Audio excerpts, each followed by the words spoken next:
It's the end of the prime minister. Trudeau is gone. I know. He's hanging around for another few months, but he's gone. Sometimes it's best not to overanalyze, overthink, overcompensate. Like, he's gone. So there will be a leadership race, there will be an election, and there will be a new conservative government. Now, the precise timing of all that, it's open. The prime minister who is gone has prorogued parliament. He suspended parliament until the 24th of August. There's some money bills and certain issues that come to pass at that point that he has to deal with. What happens then? I guess the plan is to try to have a leadership race in between for the Liberal Party. Maybe the new leader tries to negotiate something with one of the other parties in Parliament to stop the non-confidence vote on the government. But look, it's just about timing now. The decision's made. There will be an election, and there will be a new conservative government. It doesn't matter who the new Liberal leader is. It's not really important. Canada is ready for change.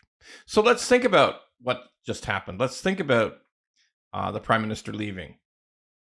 One of the things about a parliamentary democracy like ours, and a long tradition of democracy as we have in Canada, is we don't keep on attacking people after they leave. No matter how angry you are, and some of that anger could be very well placed and very meaningful and very correct. It's our tradition, a long-standing tradition in our democratic system, that once they're gone, that's enough. There's no more need for attacks. There's no need for a witch hunt. We saw how witch hunts worked out for the Democrats in the United States. Witch hunts are not good ideas. They're not. When someone leaves government in a democratic system, unless there's absolutely provable felonies that they've engaged in, you just leave them alone and move on to the next chapter. That's the right way to do things. Now, it's really, really important to understand what I mean by that. We'll move on, but nobody should ever fucking forget what's gone on. Nobody should forget the incredible incompetence, the breathless foolishness, the shocking bad government that we've been through. Never forget that. Never.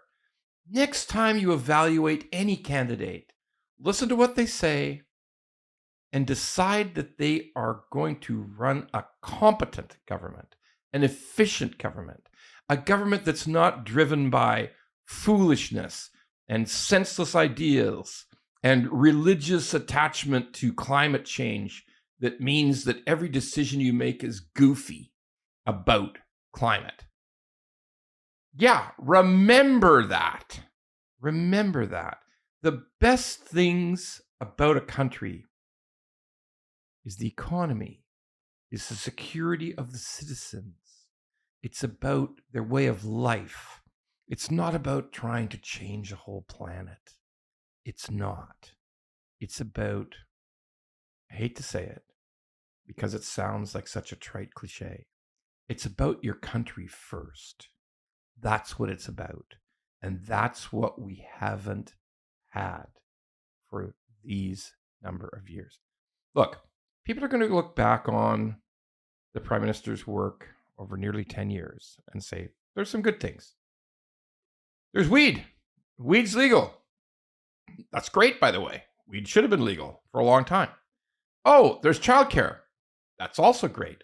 Low-cost childcare is a benefit to every single economy that's done it. It's tax positive. You make money as a country in terms of taxes by getting women back into the workforce. Set aside it's the only fair thing to do. It is the only fair thing to do to subsidize and to motivate low-cost daycare. It's both a right thing and a tax-positive thing. Quebec's proved that for 20 years. They've proven it. It's the truth. So sure, some good things. Hey, dental, pharmacare, I don't know, children's lunches, all good, I guess, but all costly, all an example of we'll do everything, anything. We don't care. We'll just keep raising taxes and raising deficits. We never care about a budget. We never care about deficits. We don't care about anything. We'll just keep taking the taxpayers' money forever or creating bigger deficits forever. If it sounds good, we'll just do it. That's a piss poor way to run a government. And we have certainly discovered that. Hey, don't get me started on the wrong things, on where the hell are these 3.5 million houses that are never going to happen?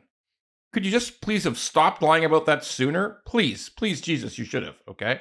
What about the big whoops? Hey, there's 3.5 million people here in 3 years. We're not sure how it happened. That's incompetence.